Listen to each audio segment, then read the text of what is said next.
Hi everyone, this is the second video on limits in continuity chapter for mathematics for a joint entrance examination. The topic for this video is graphical interpretation of continuity. So in the last lecture we discussed about continuity in general, that continuity is there when left hand limit is equal to right hand limit is equal to the function value.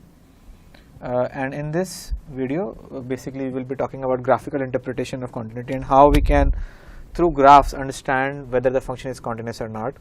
I really like this part of continuity because if you understand this, it gives you a really good feeling about continuity, and then it makes much easier for you to solve problems.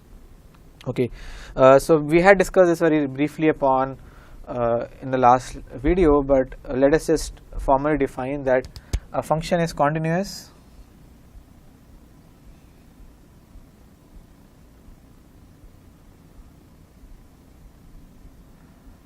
whenever there is no break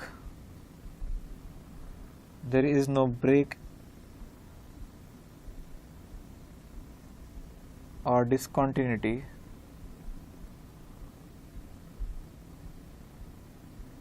in the curve. Okay, so a function is continuous whenever there is no break or discontinuity in the curve. So for instance, I just want to quickly go over through examples so that you can very easily understand this, and it will be much easier for you to solve problems related to continuity. So let us take example 1 and let us take a quadratic function x square plus 2x plus 1. So this is our fx, and we have been asked to evaluate the continuity of this function for x belongs to a real number. So let us sketch the graph of x square plus 2x plus 1, and as you probably remember from the chapter of quadratic equations, it is very easy to sketch graphs of such functions. This is an x square plus 2x plus 1, so the coefficient of x square is positive, so it is an opening upward parabola. Then you can find the roots with whenever y is equal to 0, and if you do in this case, that will come out to be x is equal to minus 1 whenever they are the roots, because it is x plus 1 whole square. So you can just quickly sketch the graph. I am going through this a little quickly, but basically you will get a graph like this. Okay, and as you can imagine that such a graph like a parabola doesn't have any breaks or discontinuity, and hence the function is continuous for all values of real number, all values of x. So I mean, you can naturally understand this, that polynomials, sines, cosines will always be continuous, because neither sine nor cosine or any polynomial has any breaks in the graph.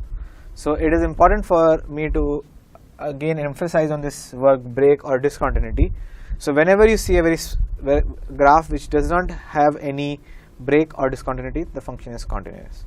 Okay, so this was a very simple example. Let's try to see whenever you may even get questions where the functions are convoluted. Basically there are like two functions and then they are joined for some values of x, and that might be a little more involved. So let us just try to do that quickly. Let us say fx is equal to sin x for x less than equal to 0 and x square for x greater than 0.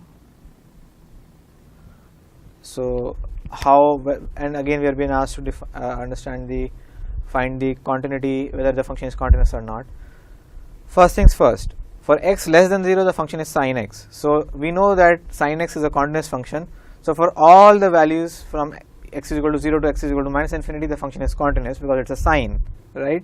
For all the values from x positive, all the values, because it is x square, it is a polynomial, so the function is continuous because there is no break. So the only point at which this matters is x is equal to 0, because there is where a sin x and an x square are trying to meet. And let's just quickly, so that you can remember from earlier exercise, let's try to evaluate the left hand limit, right hand limit. The left hand limit here in this case would be limit x tends to 0 negative fx and whenever x goes a little bit smaller than 0, then the function will take the sin x form.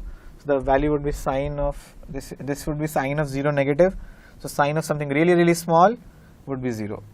Similarly, right hand limit would be limit x tends to 0 positive and fx, and in that case the function will take the value of x square. So the answer would be 0 positive, and answer would be something very small square, and that will again be 0. And the function value f of 0 would take the value of sine 0, because that is the definition at x is equal to 0. So it is sine of 0, and this would also be 0. So left hand limit is equal to right hand limit is equal to function value, and hence the function is continuous. Let's quickly sketch this so that we also understand the graph of this function. So sin x for x less than 0 would be something like this, and x square would be something like this, and hence the function has no breaks or no discontinuity, and hence the function is continuous, which was also obvious from LHL is equal to RHL is equal to f of 0. And again, for all x less than 0 and all x greater than 0, this is continuous in separate parts, but the only point which was important was x is equal to 0. I hope that you are able to follow the logic of solving, understanding problems like this. So now let us take a problem of fx is equal to tan x. So if we take fx is equal to tan x, let us quickly make a graph of this. I hope that you know how to sketch the graph of tan x. It's very wide, it has been covered in the chapter functions.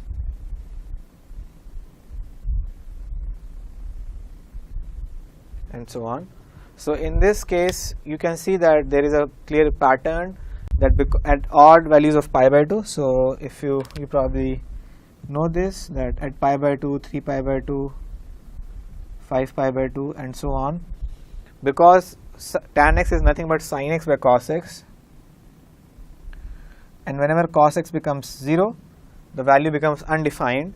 And what is the difference between undefined and infinity and things like that? That is the part of our next video. So in case you are a little confused about these terminologies, please check out the next video.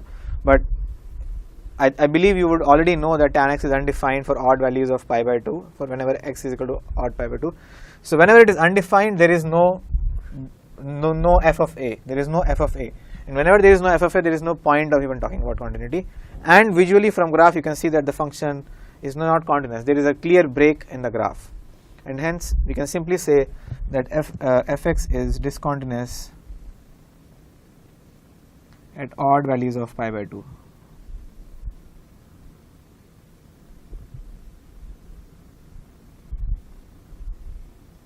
Okay. This is just an important concept that you should be aware about, and tan x is a function which is very widely used. So I just wanted to go about cover this once. Let us take another example, and this is greatest integer of x. Again, this must have been covered before, but if you don't know what greatest integer of x is, it is that you chop off all the decimal points and make the function which is the closest integer to it and below the number. So for instance, the graph of this function looks like something like this.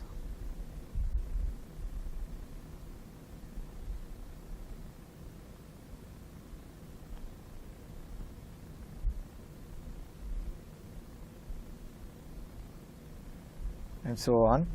So now the graph is these set of lines which clearly have a break, and the break is on this whenever there is this, whenever x is integer.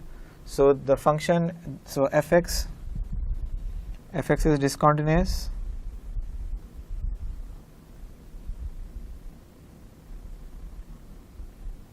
for integral values of x.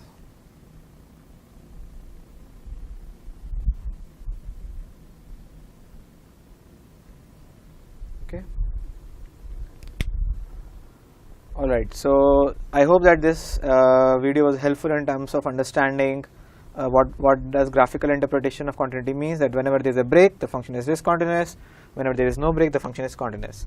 However, before I go, I just want to quickly leave you with one question, and I would recommend you that you do it on your own. The idea in this homework problem is to just make you think once about the understanding of what does continuity mean, and the homework problem is that fx is equal to 2 for x less than equal to 0, for x less than 0, e raised power of x for x equal to 0, and 1 plus cos square x for x greater than 0, and you have been asked to discuss the continuity.